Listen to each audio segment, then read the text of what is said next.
13:35 en este jueves, que de a poco se va terminando para nosotros. Y ya estoy con Alejo Di Ricio, que viene a hacer su llanto, anteúltima columna del año. Ah, pensé que...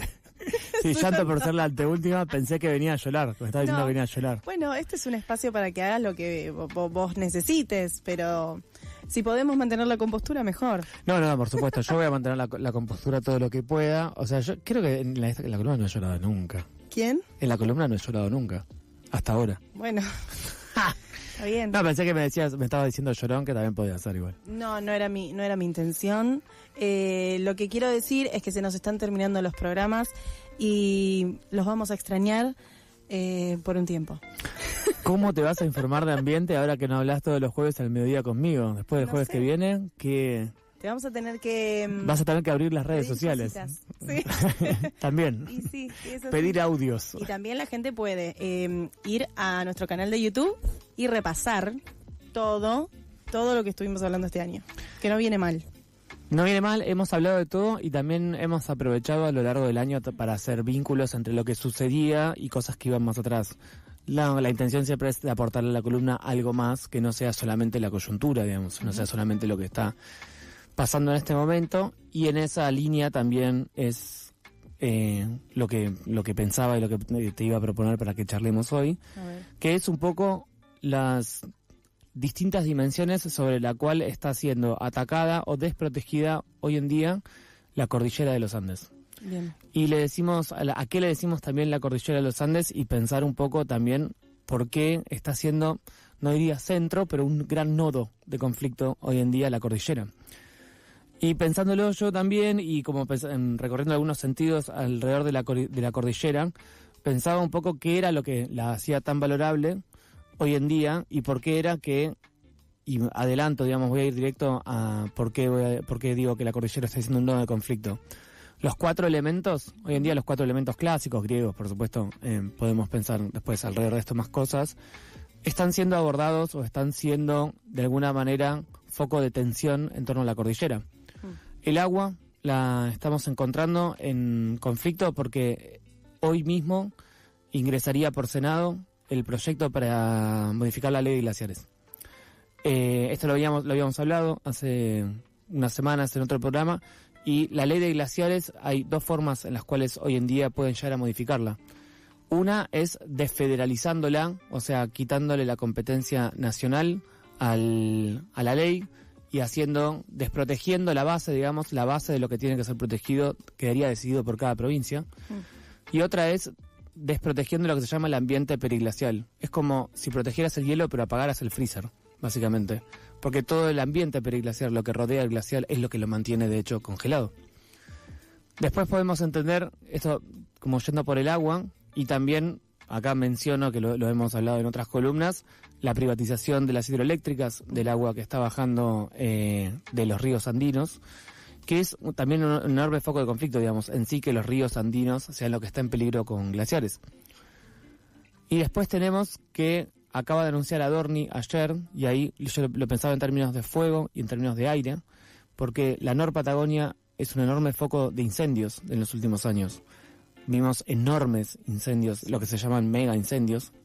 El año pasado estuvo un poco más suave, pero hace 2 años, digamos, hace 2 veranos, hubo focos tremendos de estos mega incendios, los incendios de 6ª generación, de los cuales también hemos hablado en el programa, que son este tipo de incendios que la crisis climática hace que sean muy difíciles de controlar, que se desperdiguen de manera rapidísima y que cubran mucho más territorio del cual normalmente cubriría un incendio o otros incendios de causas que no estaban dados por las condiciones de la crisis climática. Entonces ahí tenemos también el aire de la cordillera y tenemos también el fuego como presente, digamos. Y acá aprovecho también para pensar en el fuego en términos de energía. Digo, ¿por qué tenemos a los glaciares tan arriba y por qué hay un potencial en el agua esa que baja? Y es porque hace 30 millones de años el fuego de adentro de la Tierra logró que esa masa de ese enorme volumen de tierra surgiera y generara esta enorme altura o esta enorme diferencia de altura, digamos, ¿no? Entonces lo que está en el corazón, lo que está a la vista en la cordillera, es un pedazo del centro de la Tierra, que es lo que sucede no solamente con nuestra cordillera, sino en general con los este tipo de elevaciones, estas montañas, estas grandes montañas, como lo es la cordillera de los Andes. O sea, tenés dos placas que se chocaron y una se metió abajo de otra, pero lo que sale para arriba en realidad es un enorme cacho del centro de la Tierra y por eso están expuestos también los minerales. Y eso es lo que tenemos en foco también de conflicto con el proyecto San Jorge.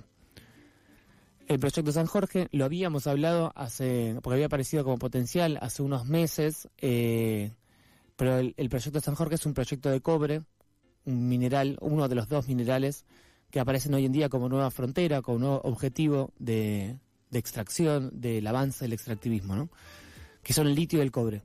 Hoy en día el litio y el cobre aparecen como minerales estratégicos en el avance de la minería a lo largo de la cordillera de los Andes, y lo que hay son muchos proyectos de exploración de cobre y algunos proyectos de explotación, y en el caso del litio también estamos viendo cómo hay explotación específicamente en las provincias del norte del país. Entonces tenemos también las tierras como en foco de conflicto y específicamente lo que Estados Unidos declaró también como minerales, como que parte del acuerdo, que las tierras raras, y ahora vamos un poco a eso, que fueran encontradas en la cordillera iban a poder ser explotadas por Estados Unidos. Porque hay una disputa geopolítica enorme en torno a estas tierras raras, que la mayor parte están en territorio chino. Digamos, hoy en día China tiene la mayor parte de tierras raras y Estados Unidos por eso está intentando asegurarse la mayor cantidad de tierras raras que pueda en otros lugares. Y ahí aparece la tierra también, no solamente de tierra entendida como territorio a lo largo de la cordillera, sino la tierra como materialidad, digamos. Y el proyecto San Jorge específicamente para remover enormes cantidades de tierra es que necesita enormes cantidades de energía y de agua. Y ese es el agua que está en peligro, porque es el agua que río abajo, 3 de cada 4 mendocinos dependen de ese agua.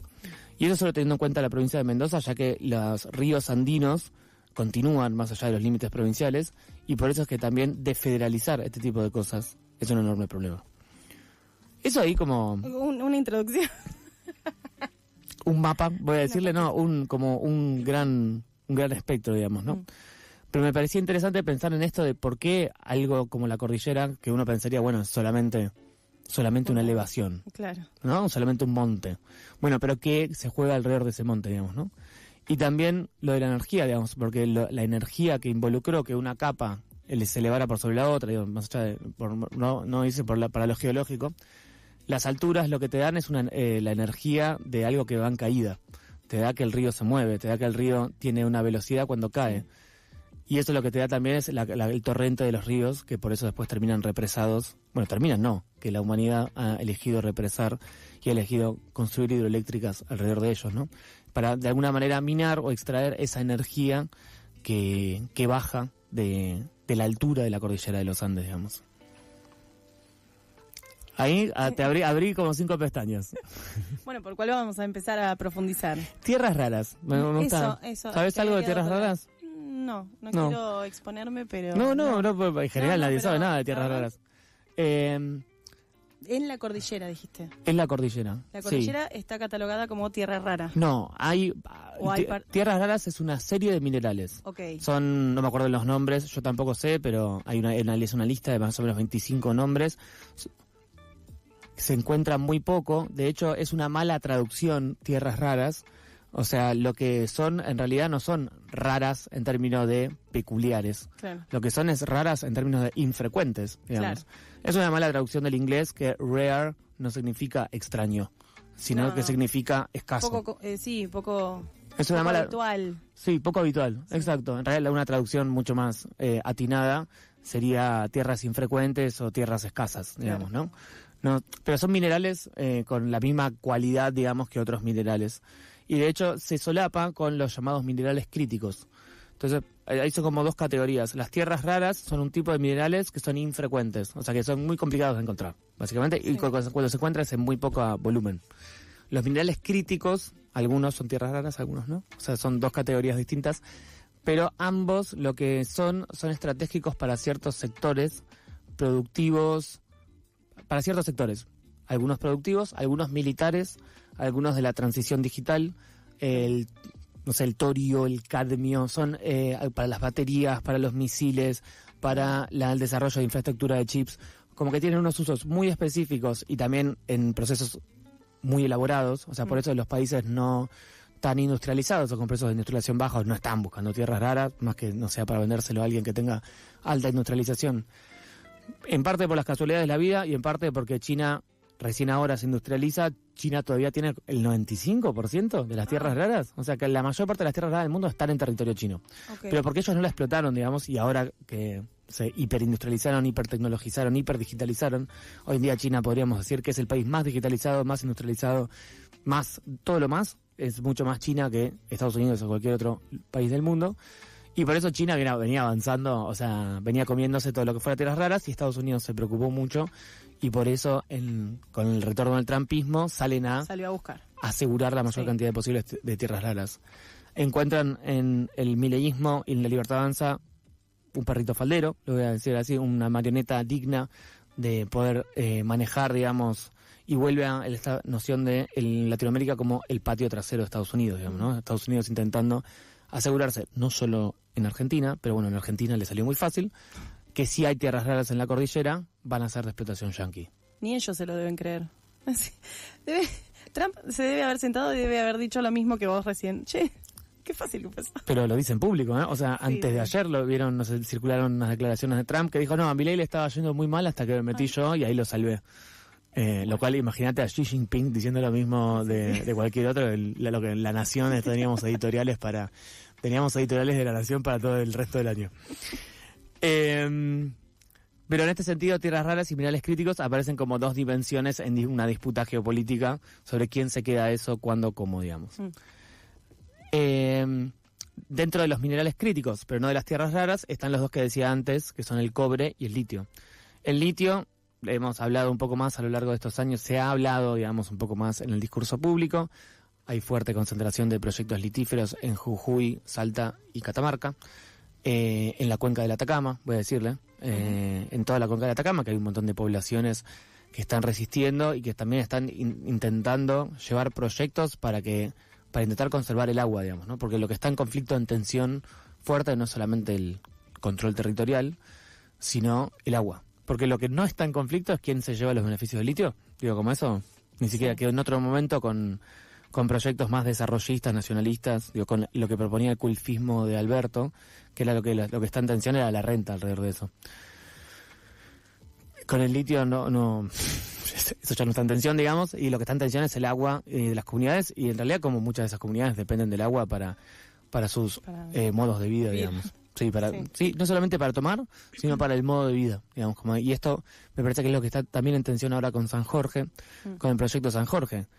Mendoza es una provincia con muchísima escasez hídrica, con muchísimo estrés hídrico.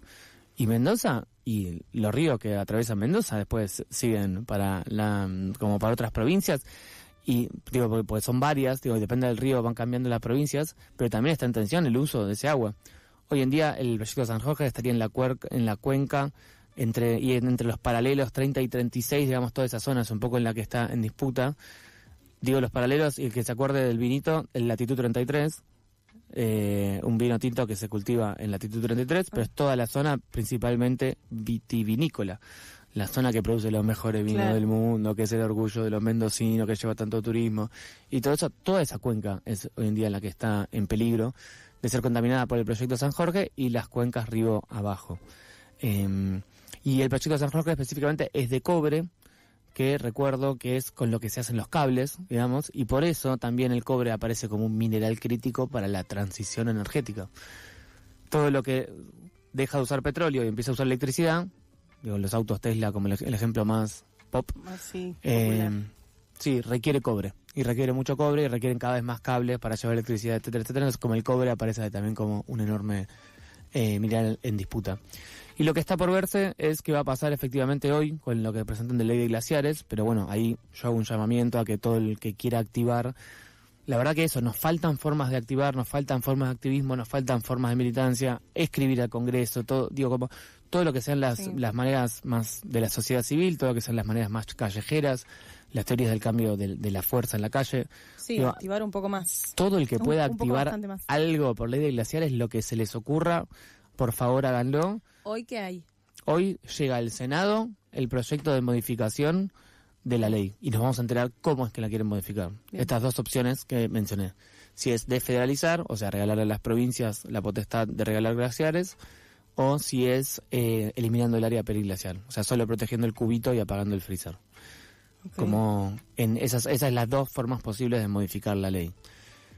Y lo último que mencionaba, que veremos en el verano cómo viene, es si derogan la ley de manejo del fuego, que es esta ley que prohibía que una tierra modificara su uso de suelo después de haberse quemado.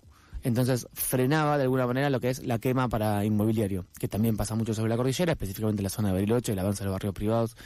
Queman para despejar y después para construir, para poner rutas, etcétera. Si no podés modificar el uso de la tierra, quemás y no podés seguir avanzando, digamos, porque la tierra Claro. que era bosque tiene que seguir siendo... Su uso no puede cambiar inmobiliario, digamos. Y eso estaremos viendo también cómo avanza en los siguientes días, digamos, ¿no? Pero evidentemente aprovecharon el verano y aprovecharon la legitimidad postelecciones y la entrega también absoluta de los gobernadores y del sistema de gobernadores andinos en particular para avanzar con toda esta entrega en torno a la cordillera y ver a la cordillera de nuevo como un nodo de resistencia a mí me parece más que necesario en este momento.